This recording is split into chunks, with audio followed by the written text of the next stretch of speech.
Miren, hoy es un día de la patria. Hoy es 16 de agosto, fecha conmemorativa de un aniversario más de la Guerra de la Restauración. Y es un día que no se cambia dentro de los días feriados que hay en el calendario nacional. Por lo tanto, decidimos invitar hoy a un historiador conocido para hablar sobre este tema que la gran mayoría de los dominicanos desconocen la dimensión de este acontecimiento histórico y sus integrantes, quienes estuvieron en ese acontecimiento histórico. Para ello tenemos al profesor Juan de la Cruz con nosotros. Bienvenido, profesor. Siempre un placer estar con ustedes. Esta es una de mis casas favoritas. Así es, hace unos días que usted no venía, qué bueno tenerlo aquí. Qué bueno, profesor. Tras bastidores y antes de comenzar la entrevista, decíamos y le preguntábamos que si usted consideraba que en República Dominicana se le ha dado la dimensión que tiene la Guerra de la Restauración. Y te decía justamente que no se le da la dimensión que tiene. Apenas, yo diría que cada 4 años, cuando hay cambio de mando, es cuando se le da la importancia debida. Incluso no hay formalmente ninguna rendición de cuentas, o sea, no está obligado el presidente a hacer cambio ese día, aunque regularmente Balaguer lo hacía en los 16 de agosto, los cambios, pero el presidente no está obligado constitucionalmente ni ningún otro funcionario a dar, solamente a se rendir cambian cuentas. las cámaras legislativas. Solamente las cámaras legislativas son las que hacen ese proceso de cambio. No, y en los últimos tiempos también, en un momento lo hacían los ayuntamientos, pero se cambió cuando para se cambia. 24 de abril. 24 de abril cuando Sí, se cambiaban los... De manera que eso nos dice a nosotros que hay que darle mayor importancia, aunque el presidente normalmente en los 16 de agosto hace, vamos a decir, su presencia en Santiago de los Caballeros, que fue donde se estableció el gobierno provisorio restaurador. No obstante, no se le da la atención a este hecho como se ocurre con el 27 de febrero y con otras fechas, vamos a decir, no menos importantes. Vamos a ver cuándo fue que, bueno, sí, cuándo inició y quién es el verdadero protagonista de la guerra restauradora en la República Dominicana. Sin duda alguna que hay distintos pareceres. Por ejemplo, el profesor Bosch, en su texto de la Guerra de la Restauración, resalta más la figura de Gaspar Polanco. Gaspar Polanco. En el caso nuestro... Un campesino criador de cerdos. En el caso nuestro, un texto nuestro que ganó incluso Premio Nacional de Historia, resaltamos primero la actitud primigenia de Santiago Rodríguez, que fue el iniciador del proceso, el que encabezó la gesta de Capotillo, un 16 de agosto, junto con José Cabrera. Donde primero se enarboló la bandera. Con José Cabrera, con Benito Monción, con José Antonio Salcedo, con Pedro Antonio Pimentel y otros importantes personajes que jugaron un rol determinante ese 16 de agosto, alisar la bandera en el Cerro de Capotillo, que prácticamente pasaron de Haití a territorio nacional, porque era en ese momento Haití la retaguardia de los restauradores que habían sido perseguidos antes por los españoles, y Haití le dio acogida por un tiempo, por varios meses. Creo que en el gobierno de Fabre Yefar. Sí, Fabre Yefar, que fue un individuo muy democrático, sí, y asumió una actitud, vamos a decir, de mucha solidaridad con el pueblo y mucho respaldo. Entonces ahí es lo que nosotros conocemos como el grito de Capotillo. Quizás la cabeza más importante sería Santiago Rodríguez, que era alcalde de la comunidad de Sabaneta hasta febrero del año 1863, y que encabezó ese movimiento, un movimiento fallido inicialmente, y tuvieron que retirarse a Haití porque eran perseguidos por los españoles. Y luego entonces él organiza, en coordinación con Benito Monción, que estaba de este lado, y otros, ese grito de Capotillo. Ahora, ¿por qué se da una situación que la destacan muchos historiadores. Dicen que el verdadero héroe de la restauración fue Gregorio Luperón. A esa parte iba, porque cuando se busca, Claro. se busca a través de redes sociales sobre esto, primero no se encuentra a Gaspar Polanco, aunque usted dijo que lo había mencionado. Se encuentra a Santiago Rodríguez, pero el verdadero héroe de la restauración de la República Dominicana, hay textos que señalan que es Gregorio Luperón. ¿Por qué? Porque es la figura central, ¿quién enfrenta al general Pedro Santana? Luperón. Gregorio Luperón, y lo hace en sucesivas batallas. Primero, en lo que fue el Sillón de la Viuda, que divide a lo que es Evicos de Monteplata, Ajá. Sí, sí. y luego en Arroyo Bermejo, próximo a Guanuma. También. En esos dos lugares lo enfrenta y lo derrota de una manera, vamos a decir, vergonzante. Un jovencito de apenas 24 años de edad Contra un veterano. contra un veterano de 61, 62 años en ese momento. Sí, pero hay una diferencia de fuerza ahí, Sí, quieras o no. pero él tenía detrás de sí un ejército formado, uniformado, totalmente armado con las últimas tecnologías, mientras que Gregorio Luperón era un jovencito inexperto, por un lado, sin las armas modernas. Tenía fuerza. Bueno, Lo mismo ya que David cuando Goliat. se da el enfrentamiento entre Santana y Luperón, ya Luperón había tenido mucha experiencia combativa anteriormente. Sobre todo en Santiago. Y en la zona sur también. Exactamente. Exactamente. No obstante, es importante destacar que ¿por qué pudo el general Luperón vencer a Pedro Santana? Porque previamente, mediante acciones de guerra de guerrilla, le habían quitado los dominicanos armas al ejército español en distintas emboscadas. Incluso Pedro Francisco Bonó, en un parte de guerra que visitó el cantón de Arroyo Bermejo, dice que los soldados dominicanos, los patriotas dominicanos, estaban desnudos de la cintura para arriba, pero tenían armas sumamente modernas que se le habían quitado al enemigo en distintas acciones militares. Eso explica entonces por qué esa superioridad militar de los españoles no fue tal, porque ya los dominicanos, mediante la táctica de guerra de guerrilla, le habían quitado armas importantes al ejército le español. salían en una emboscada, en una carretera, Así es. un callejón. 15 o 20 patriotas dominicanos. Y era una situación que los españoles no estaban acostumbrados a enfrentar. Puede ser que la política dominicana y los actos que celebramos entonces han matado la guerra restauradora, esa conmemoración especial que deberíamos tener los dominicanos, ese conocimiento importante para los estudiantes. Ha sido la política la que ha dejado detrás todo lo que deberíamos nosotros conmemorar en una fecha como esta. Sí, y es muy importante recuperar esto porque todo el pueblo dominicano se integró activamente a este proceso, es decir, los más diversos sectores, los jóvenes, que la mayoría eran jóvenes, entre 24, como dije en el caso de Luperón, y 30 años la mayoría, y asimismo el pueblo se integró, la mujer dominicana le dio un apoyo sin par a esta gesta, aportando de diversas formas, que incluso es una de las menos conocida el rol de la mujer en este proceso. ¿Cuál fue el rol de nosotras en esta guerra restauradora? Primero, en términos, digamos, de motivar, de estimular, de respaldar, las poetas, por ejemplo, de esa época, estimulando a través de la poesía, ¿verdad?, la participación y el patriotismo. Por el otro lado, personas, por ejemplo, mujeres que se dedicaron a hacer la parte logística del ejército, para que el ejército pudiera desarrollar sus acciones.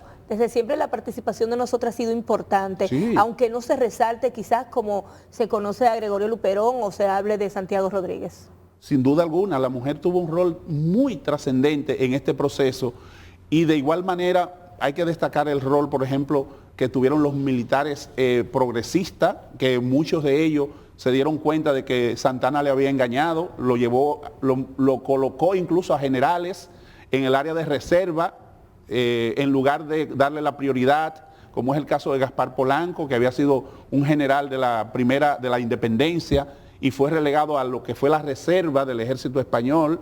Ahí su hermano, José Antonio Polanco, que estuvo desde el principio, motiva a su hermano a que se pase al bando restaurador, y es así como en Santiago de los Caballeros, él se incorpora ya en lo que es la batalla del 6 al 13 de septiembre, que fue determinante para poder derrotar a los españoles e instalar el gobierno provisorio restaurador. Siempre se ha hablado que durante la guerra de restauración también se dio una guerra intestina dentro de los que dirigían la restauración, porque según la historia, durante ese periodo hubo 3 presidentes. Tuvo Gaspar Polanco, tuvo Pepillo Salcedo y el otro fue Pedro Antonio Pimentel. Pedro Antonio Pimentel, exactamente. Sí. Tuvieron los 3 dentro del mandato, uno sustituyó al otro, incluso Gaspar Polanco es que manda a fusilar a Pepillo Salcedo en la playa de Puerto Plata. Sí. Entonces, siempre hubo una guerra intestina como por un celo interno, pero en la misma, Luperón sale como un mediador, nunca participaba en ella. Sin duda alguna, en el caso, por ejemplo, de Pepillo Salcedo, es importante de José Antonio Salcedo decir que se autoproclamó presidente. Sí. O sea, no fue el resultado de una elección. No fue una asamblea. Y ahí vino el problema intestino. Claro, Sí. se autoproclamó presidente, él aprovechó y se reunió con españoles. Exactamente, entonces estaba en un proceso de negociación. Pero es la familia de negociación con los españoles, y entonces eso motivó Gaspar Polanco, que era un hombre que venía de la fila santanista, que no sé, los baecistas y los santanistas, o sea, José Antonio Salcedo era baecista, era proclive a que Báez volviera al poder, y estaba por eso negociando el retorno de Báez. Y entonces Gaspar Polanco, que viene de la fila santanista, que eran enemigos acérrimos de los baecistas, pues entonces vio en un oportunismo tratando de reintegrar a Báez al país, y por esa razón le persiguió, puso en manos de Luperón que lo colocara en Haití, pero él después se devolvió de Dajabón. Y entonces lo mandó a apresar y lo fusiló en la Javilla de Puerto Plata. Mandaron un suboficial a ejecutarlo. Sí. De tal manera que los problemas de nosotros vienen de lejos, esto es lo mismo. Claro. Es verdad que el pueblo que no conoce su historia la repite. Así mismo es. Todo eso viene desde ahí. Desde ahí. Esos celos entre políticos y esas cosas, quizás y no lo pintaran así tan claro en las escuelas, fuera más Ahora, fácil. hay otra cosa que sale a relucir, y es que en el caso, por ejemplo, de Luperón fue una persona que luchó en muchísimos combates, dedicó toda su energía a la restauración. Sin embargo, como que nunca se le vio el interés por dirigir el proceso.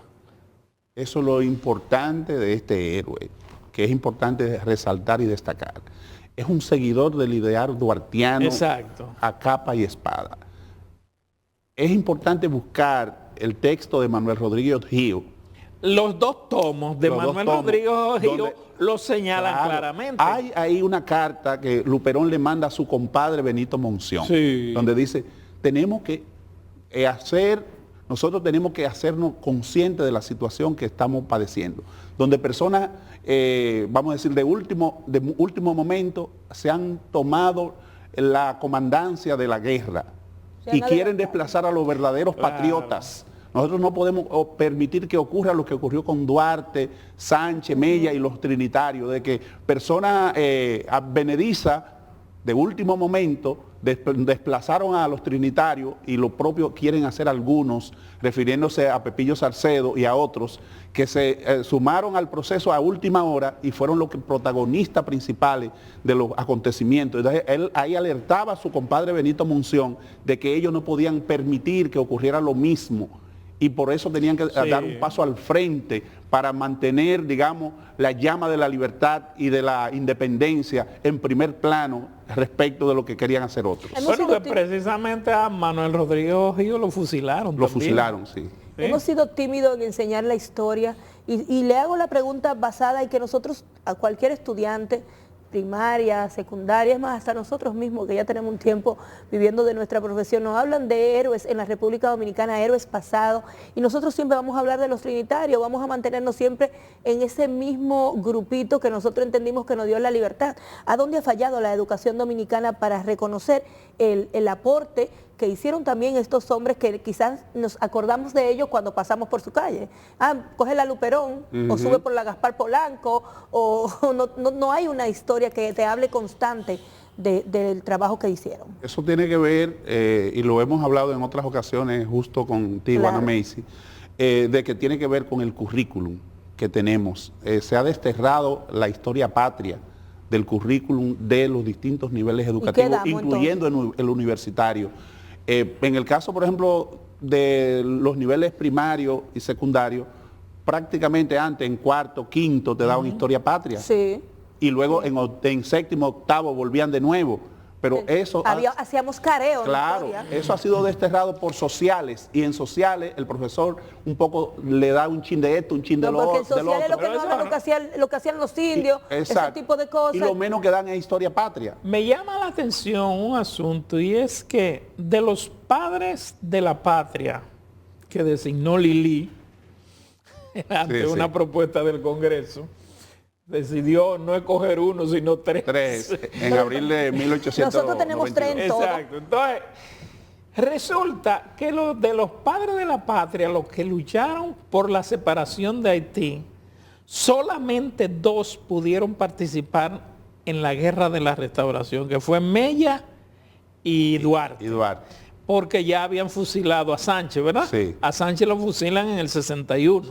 Pero fue el precursor de la restauración. Casi podríamos decir que los 3 participaron. Cuando entra por acá, por San Juan. Exactamente. Podríamos decir que los 3 participaron tanto en la primera independencia como en la segunda. En el caso de Sánchez, como el precursor, el primero en lanzar, uno de los primeros en lanzarse en contra de la anexión por la zona, digamos, fronteriza. Y en el caso, por ejemplo, de Mella, inmediatamente se produjo, también se incorporó por la parte norte, se integró a la guerra. Y Duarte que regresó. Y en el caso de Duarte que regresó por el Montecristi. Aunque lo llevaron a un segundo nivel. Sí, Benito Monción era el jefe militar de Montecristi, y él entró entonces por ahí, por Montecristi, y lamentablemente ya estaba postrado en cama su compañero Mella, y le visitó en Guayubín, ya postrado en cama, y evidentemente eso le rompió el alma a Duarte cuando vio a su compañero postrado ahí de una desentería. Sé que yo a veces he escuchado a gente que conoce de la historia decir que Duarte era un muy buen estratega, pero que Duarte no peleaba. ¿Es así? No, Juan Pablo Duarte... fue oficial del ejército haitiano. Primero llegó al rango de coronel dentro del ejército haitiano. Fue una figura que tenía conocimiento de guerra, incluso fue el que entrenó a la mayoría de los trinitarios en el uso de la espada. Porque él era... Claro, esgrima, experto en esgrima. Sí. Y además fue una figura importante en lo que fue el entrenamiento de los trinitarios ya para la guerra. Lo que pasa es que fue un hombre muy disciplinado y no quiso. Sabía que si se ponían a luchar entre los propios independentistas, inmediatamente, pues eso podía ser usado por los propios haitianos para mantener la presencia suya acá y derrotar a los dominicanos. Por eso él, cuando lo mandaron a Baní, no quiso desobedecer al gobierno, a la Junta Gubernativa, cuando le pidió regresar acá, pero él pidió autorización para que le permitieran a él encabezar la guerra ahí en Asua, solo que no se la negaron, porque Santana era el que tenía buenas relaciones con Bobadilla y los demás. Y Bobadilla presidía la Junta. Claro. ¿Qué tiempo duró la guerra de restauración, ese tramo, y qué fue específicamente lo más importante de ese hecho? Bueno, la restauración como tal, si la entendemos a partir del grito de Capotillo del 16 de agosto de 1863, hasta mayo de 1865, que es cuando la reina Isabel II dispone, digamos, mediante decreto, real, él dispone el retiro de las tropas españolas de nuestro país. Que no salieron hasta julio. Hasta el 11 de julio, donde salieron las últimas tropas, encabezadas por el general José de la Gándara. Pues prácticamente podríamos decir que casi 2 años duró esta guerra. Casi 2 años, desde agosto 63 hasta mayo del 65. Bueno, fue prácticamente el tiempo que duró la guerra de secesión de Estados Unidos. Por eso Estados Unidos tuvo menos participación en nuestra guerra, Que no fue como en la de Cuba. Exactamente, mientras que ya en la de Cuba, Estados Unidos por eso prácticamente le impuso la llamada enmienda Platt a los cubanos y logró apropiarse del territorio puertorriqueño. Sí. O sea, pero en el caso nuestro, ellos estaban enfrascados en su guerra interna y no pudieron, aunque varios de los nuestros, entre ellos José María Cabral y luego Báez, intentaron anexar nuestro país a los Estados Unidos. Y es por eso que el general Gregorio Luperón se ve obligado a comprar un barco, el telégrafo, y lo declararon un barco pirata porque se opuso tajantemente a la anexión de nuestro país a los Estados Unidos durante 6 años, la famosa guerra de los 6 años contra Báez, que intentó con el presidente Ulises Grande de los Estados Unidos llevar a cabo una anexión, y nuestro Gregorio Luperón se mantuvo firme en la lucha en contra de ese intento de anexión. Mandaron una comisión del Senado de Estados Unidos a ver la viabilidad o no. Ahí es cuando sale Charles Sumner y se opone tajantemente en el Congreso norteamericano. Que por eso Charles Sumner tiene en el Congreso nuestro una sala que se llama en honor a él, por haber asumido esa postura de defensa de los dominicanos en el Congreso norteamericano. Era el presidente de la Comisión de Asuntos Internacionales, de Relaciones Exteriores del Senado, y dio un informe totalmente contrario al informe que llevó la comisión que envió el presidente Ulises Grande. ¿Y dónde será eso en la historia?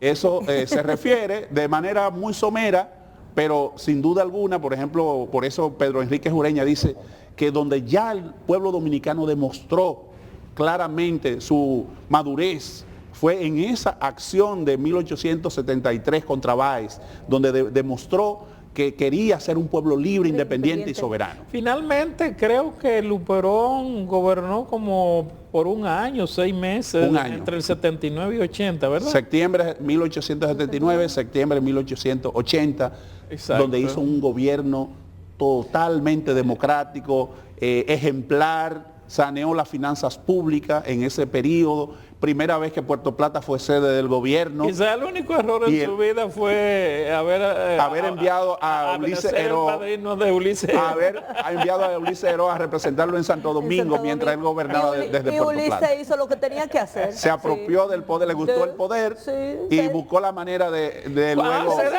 se queda gobernando en un pueblo y me manda a mí para la capital, ¿qué voy a hacer yo? Se da la anexión a España. El Parlamento español aprobó eso. ¿Cómo es? Cuando se da la anexión a España, el Parlamento español lo aprobó. Claro, las Cortes se llamaban, las Cortes españolas. Claro, lo aprobaron. En principio, lo que se buscaba era como una especie, digamos, no una anexión, sino un protectorado, y entonces el señor Felipe Alfau logró negociar. Era el negociador. Una anexión, que la República Dominicana se convirtiera en provincia ultramarina de España. Y la promesa que hubo hacia el país fueron inmensas. Un tren que iba a cruzar de norte a sur y de este a oeste. ¿Cómo así? Y allá para acá y de aquí para allá. Y mejoría de todas las condiciones de vida. Y mejoría de todas las condiciones de vida. Pero, fueron promesas que nunca fueron cumplidas, ni mínimamente. Usted sabe, profesor, que la historia se repite tanto que si usted le pregunta a alguna gente que si quiere que nosotros seamos provincia de los Estados Unidos. De los Estados Unidos, hay gente que va a decir que sí. Claro, y entre otros queremos ser libres, soberanos e independientes. Lo más importante de un pueblo es mantener su independencia, su soberanía. No estar teniendo que pedir permiso a otro para poder hacer lo que entiende que debe hacer. Por último, ¿qué usted cree o qué usted recomienda que debe hacer la sociedad dominicana, comenzando por los gobiernos? Porque no es un problema de este gobierno, es de todo lo que hemos tenido, para darle el realce que realmente tiene la restauración de la República. Lo primero es que en las escuelas, en las universidades, tenemos nosotros también que relevar el papel de cada uno de los héroes y mártires que jugaron roles importantísimos en esta gesta. En segundo lugar, que desde las propias autoridades educativas, en las universidades, el gobierno central, entiendan la importancia de esto, de esta gesta, la participación que tuvo el pueblo decidida en esta gesta, y es una manera de que el pueblo se vea ahí como espejo y vea que fue protagonista de ese acontecimiento, del mismo modo que lo puede ser de acontecimientos presentes y futuros. O sea que el destino de la República Dominicana está en manos, debe estar siempre en manos de su pueblo. Y en ese sentido, el espejo más fiel que podemos tener es la guerra de la restauración. De ahí que es importante que nosotros relevemos este hecho en toda la cotidianidad nuestra y de manera sistemática, vamos a decir, en todos los escenarios Profesor, pero hay un públicos. problema. Que nos da historia. ¿Cuál La es el gente problema? no lee. Tenemos entonces Pero, nosotros que poner Hablemosle, en bandeja de plata, Hablemosle. en bandeja de plata estos acontecimientos debería volver y la hacer historia. videos educativos y tirarlo por todos los escenarios. Y que esa es una manera muy importante del gobierno contribuir, incluso propiciando a que los medios de comunicación, pagándole, si tiene que pagarle, eso lo puede hacer pagándole para que esos videos educativos se pasen por los medios de Efemérides comunicación. Patria puede hacer eso. Exactamente. ¿Debería volver la historia patria a las escuelas y a las universidades? Sin duda alguna. ¿Usted sigue dando clases de historia en la Universidad Autónoma de Sí, Santo claro. Domingo? Y ¿Ahí lo- es obligado? Y lo hacemos de una manera interactiva con los estudiantes. Cuando nos ha tocado incluso de forma digital, lo hacemos forma de careo, donde claro. los muchachos investigan y exponen. Y así discutimos los temas. Y cuando nos toca presencial, también incluimos lo que son los eventos, Porque antes los muchachos- eventos sobre estas efemérides patrias, Profesor, una pregunta donde ellos última. van, donde ellos asisten. ¿Hay muchos o hay pocos estudiantes de historia? Hasta ahora yo diría que hay mucho, porque alcanza por lo menos el número de casi 60 estudiantes. Allá, Y son muchos. Allá. Sí, allá en, Solamente ahí. en la Universidad Autónoma de Santo Domingo es donde únicamente se imparte la carrera de historia pura. En otras universidades se imparte sociales, que incluye... Sociales, todo, geografía Exacto, y pero todo. la única universidad del país que da la carrera de historia pura es la Universidad Pero es Autónoma de Santo difícil Domingo. encontrar historiadores aquí. Pero hay. Sí. Lo que pasa es que hay muchos que no Son como hacen 3. esta labor, digamos, de difusión que nosotros hemos intentado y puede hacer. ser que muchos piensen, pero ¿de qué puede vivir un historiador? No, Y no, mira, pero... hay muchas formas Sí, de... aquí hay 3 historiadores, con usted y Juan Daniel Balcácer, que son los que van a los medios, pues más nadie. Los demás no les gusta No, ir. no. les gusta No, ir. Es que no hay vida. Está Manuel Núñez, está Pero no Juan van a Daniel, medios. está Sí, sí. Moyapón, está Roberto Casar. Roberto Casar, Casar. pero porque está ahí en el Está- archivo. se ha metido de lleno en eso José Miguel Soto Jiménez. O Pero sea, hay algunos que no son historiadores de profesión, sino que se han son- ido conocen. se han haciendo, hecho historiadores. Por lo menos de lo que tú Han ido aprendiendo. de lo que tú has mencionado, historiadores de carrera son Roberto Casar. Moyapón. un servidor, pero la mayoría se han hecho, como se dice en el Juan proceso. Daniel. Don Juan Y Bosch. Juan Daniel. Juan Don Daniel, Juan claro. Bosch era historiador también. Sí, pero vamos a decir, autodidacta. No, porque él fue autodidacta en En todo. todo. En todo. En todo fue Pero un lo hizo autodidacta. bien. Un Lo hombre hizo con bien. una gran formación en todos los ámbitos y pudo descollar en la literatura, en la historia, en el estudio de la sociología, en los distintos espacios donde él se formó, él pudo hacer un rol Sí, determinante destacado. e impecable, vamos a decir. Profesor, le hemos robado un día de fiesta a No, usted. siempre a las órdenes. Pero de verdad que ha sido interesante esta conversación hoy, Día de la Restauración. Esperemos que sirva para algo para nuestros amables telespectadores. Muchísimas gracias. Siempre a las Gracias por órdenes. estar aquí. Señoras y señores, nos vemos mañana si Dios lo permite.